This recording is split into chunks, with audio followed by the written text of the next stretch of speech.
এই রমজানে একটি নামাজের কথা বলবো, যে নামাজ পড়লে আপনার পিছনের সকল গুনাহ আল্লাহ তাআলা ক্ষমা করে দিবেন। সালাতুত তাসবিহের নামাজ নবীজি সাল্লাল্লাহু আলাইহি সাল্লাম জানিয়ে দিয়েছেন, জীবনে একবার হলেও আপনি এই নামাজটা পড়বেন।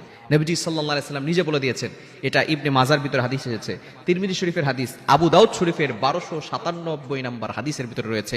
নবীজি সাল্লাল্লাহু আলাইহি সাল্লাম তার চাচা আব্বাস রাদিয়াল্লাহু তাআলা আনহুকে বলেছেন, চাচা আপনি প্রত্যেক দিন একবার হলেও এই নামাজটা পড়বেন। যদি একবার পড়ার সুযোগ না হয় তাহলে সপ্তাহে একদিন পড়বেন, যদি সপ্তাহে না হয় মাসে একবার পড়বেন, মাসে একবার না হলে আপনি বছরে একবার পড়বেন, বছরে একবার না হলেও আপনি জীবনে হলেও একবার এই নামাজটি পড়বেন। যে ব্যক্তি এই নামাজ পড়বে তার পিছনে যত গুনাহ রয়েছে, গফির লাহুমা তাকদ্দামা মিন যামবি, all previous sins will be forgive, তার পিছনের সকল গুনাহ আল্লাহ তাআলা ক্ষমা করে দিবে। বলেন সুবহানাল্লাহ। ইমাজিন দ্যাট, আপনি কল্পনা করতে পারছেন জীবনে যত গুনাহ করা হয়েছে সকল গুনাহ খাতাগুলো ক্ষমা করে দেওয়া হবে। আমরা এই রমজান মাসে যেহেতু ফ্রি আছি, যে সময় ফ্রি থাকবো, বিশেষ করে রাতের বেলা আমরা কিয়ামুল লাইল করি, তারাবির নামাজের পর আরো অনেক সময় থাকে, এই সময় আমরা সালাতুত তাসবিহ নামাজ আদায় করতে পারি।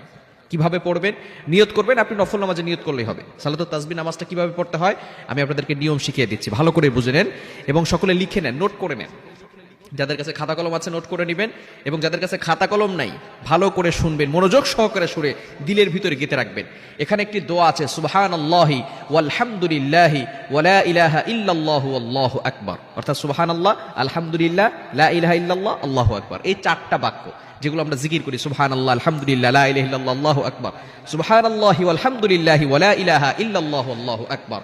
এটা প্রত্যেক রাকাতে, 4 রাকাত বিশিষ্ট নামাজে প্রত্যেক রাকাতে 75 বার করে পড়তে হবে, তাহলে 4 রাকাতে 300 বার হবে। এই নামাজের পরে আপনি আল্লাহ তাআলার কাছে দোয়া করবেন, যতই দোয়া করেন না কেন সব দোয়া আল্লাহ তাআলা কবুল করে নেবেন। কিভাবে পড়বেন? আপনি প্রথমে নামাজে দাঁড়াবেন, নফল নামাজের নিয়ত করে আপনি নামাজে দাঁড়াবেন। নামাজে দাঁড়ানোর পরে তাকবীরে তাহরিমা বাঁধার পরে সানা পড়ি না আমরা, সানা পড়ে আউযুবিল্লাহ বিসমিল্লাহ সহকারে সূরা ফাতিহা পড়বেন, অন্য সূরা মিলাবেন। নফল নামাজ যেভাবে পড়ি আমরা 4 রাকাত বিশিষ্ট নামাজে, এরপরে আপনি সূরা কেরাত শেষ করার পরে সূরা ফাতিহা পড়বেন, অন্য একটা সূরা মিলাবেন। এটা মিলানোর পরে এরপরে আপনি 15 বার পড়বেন সুবহানাল্লাহি ওয়ালহামদুলিল্লাহি ওয়ালা ইলাহা ইল্লাল্লাহু আল্লাহু আকবার। কতবার?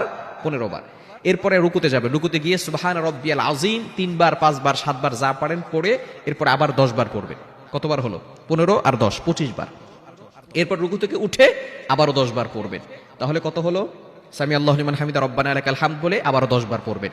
25 আর 10 কত হলো? 35 বার। এরপর আপনি সেজদায় চলে যাবেন, সেজদায় গিয়ে সুবহান রাব্বিয়াল আ'লা 3 বার, 5 বার, 7 বার পড়ে এরপরে আপনি আবারও 10 বার পড়বেন। 35 আর 10 45 বার। এরপর সেজদা থেকে উঠে সেখানে আবার পড়বেন 10 বার। কত হলো? 55 বার। এরপরে আবার সেজদায় যাবেন, সেজদায় গিয়ে তাসবিহ পড়ে আবারও